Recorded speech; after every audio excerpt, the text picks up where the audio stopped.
Hey everybody, back again with another episode of On Movies, and I was sitting here thinking, what's the next movie I could do that I really tend to like and most people really hate? And I couldn't believe that I had left this movie out because it's one of those that everybody hates, and I am such an unabashed apologist for this series that I could love anything that's in this series. And I actually started the On Movies series based on Supergirl, this one right here. And when I say that I am an unabashed fanboy and apologist for this series, I want you to take a good look at this cover. Yeah, that's not the cover that actually came with Supergirl. That's a custom cover that I didn't make myself, but I went out of my way to get, and here's one for the extended cut of Superman. This one I actually did make myself. So yeah, if it's Christopher Reeve and it's Superman, if it's that, the Saul Kine Superman franchise, just got the original movie on 4K, fantastic release by the way. But that's not what I want to talk about, as you can probably imagine, considering I'm talking about movies that everybody hates. Well, most people hate Supergirl, but I'm talking about a movie that's in this set.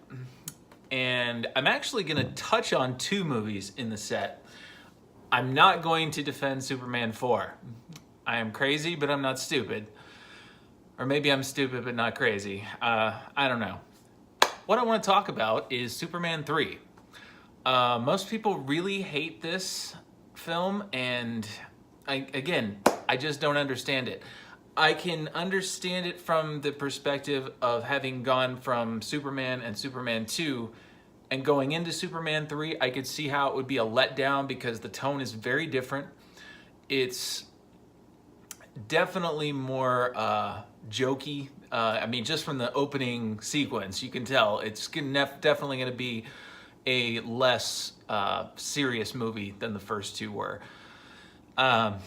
But there are so many cool moments in Superman 3. Chief among them, I think, and when I was a kid, the most terrifying thing, probably more terrifying than the fact that Superman was fighting supervillains in the second movie that were cruel and vicious, was Superman himself turning evil. That was so awesome and twisted to me when I was a kid. I was like, man, that just makes this movie so eerie to me and uncomfortable.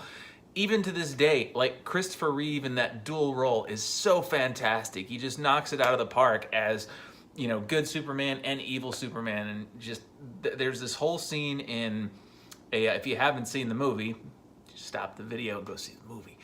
But there's this whole great scene in this junkyard where good Superman and evil Superman split. Well, it's basically like Clark Kent, the Clark Kent side of Superman, which is his good side, and the dark, evil Superman split. One of my favorite things in this movie is how when the evil Superman starts becoming, when Superman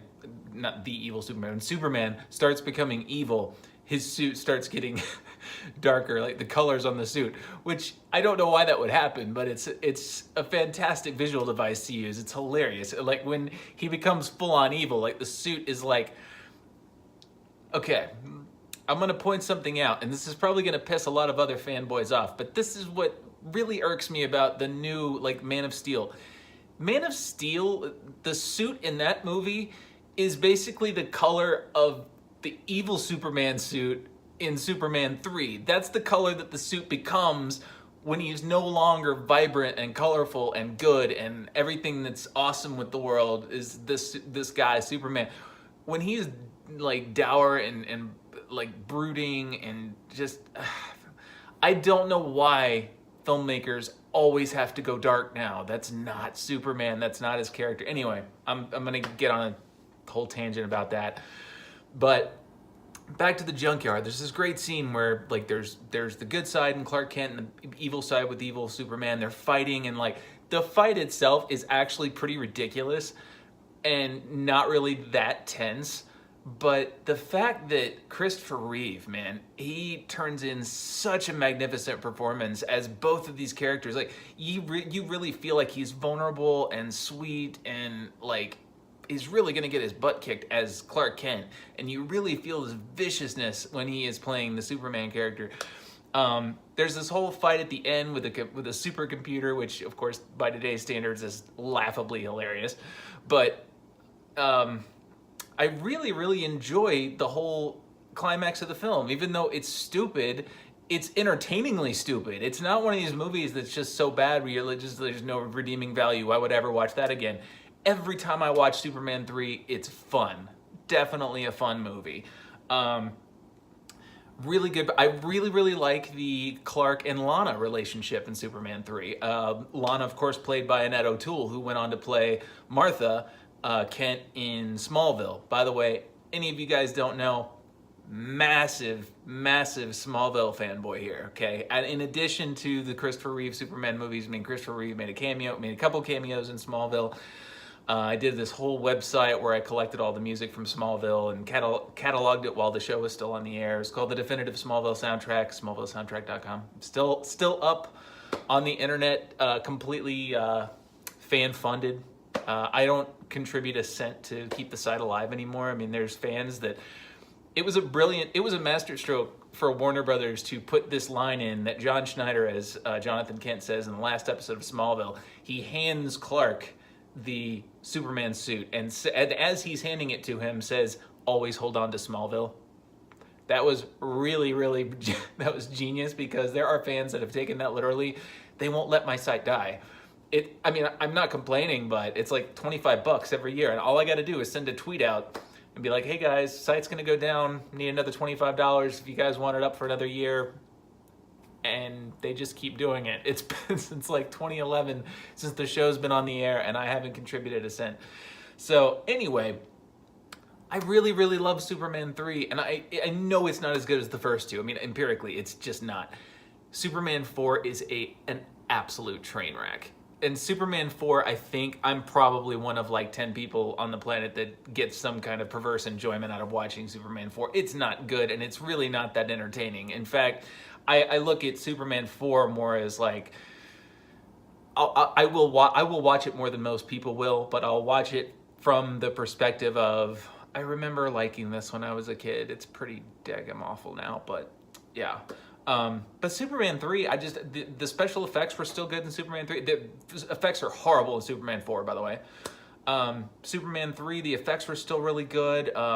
The acting, like I said, I love the relationship between Clark and Lana. Oh, I meant to touch on that, because they're constantly misunderstanding each other, which is hilarious.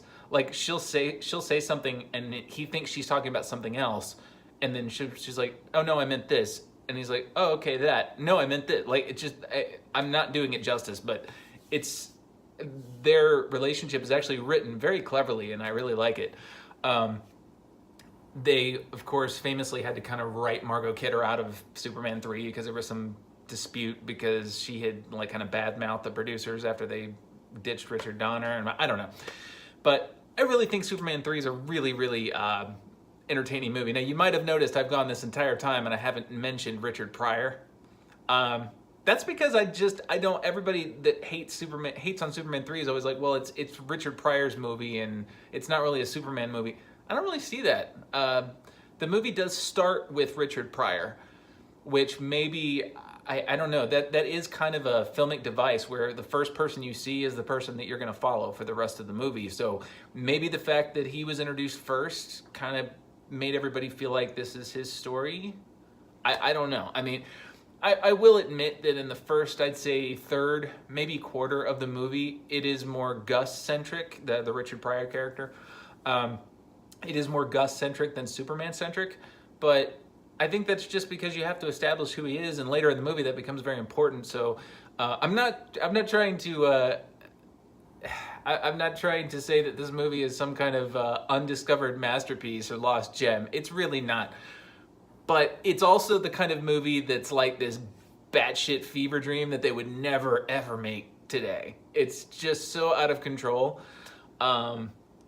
I mean, there's this one scene. Oh, I have to point this out because my kid. Hi, Connor. I gotta make a shout out to my boy. He's 12, and I'm gonna see him for Thanksgiving in a few days. So I'm really excited. I hope you're watching, Connor. There's this scene in Superman 3 where it really scared him when he was a kid, and it's just when you watch it now, it's so ridiculous. There's like I said, there's this supercomputer, and there's the bad guy. There's a bad guy, and there's two women and Richard Pryor. Those are the bad people in the movie.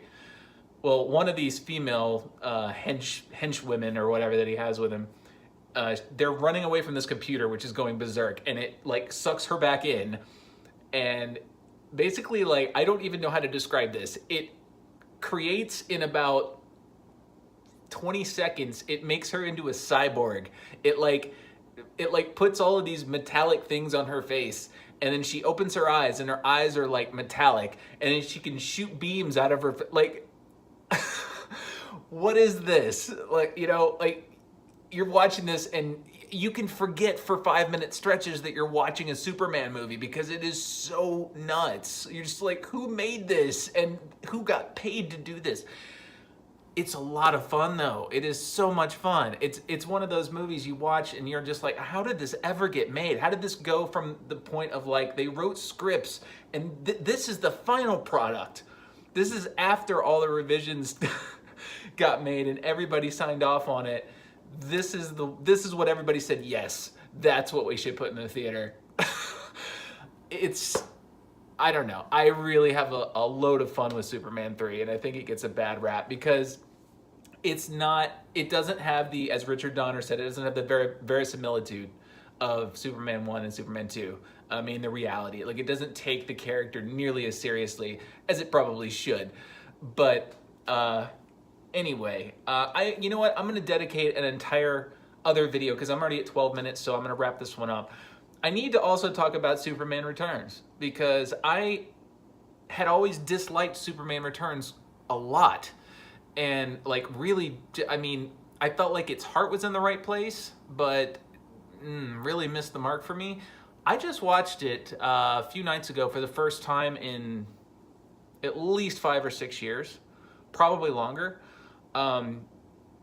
And I really enjoyed it a lot more than I was expecting, and so much so that I feel like it went from a weak 2-star movie to a very strong 3-star movie, and that really shocked the hell out of me. So maybe the next episode I'll devote to Superman Returns, or definitely a future episode. I'll keep that one in mind. But anyway, it's running a little long, so I'm gonna let you go. But definitely Superman 3, check it out.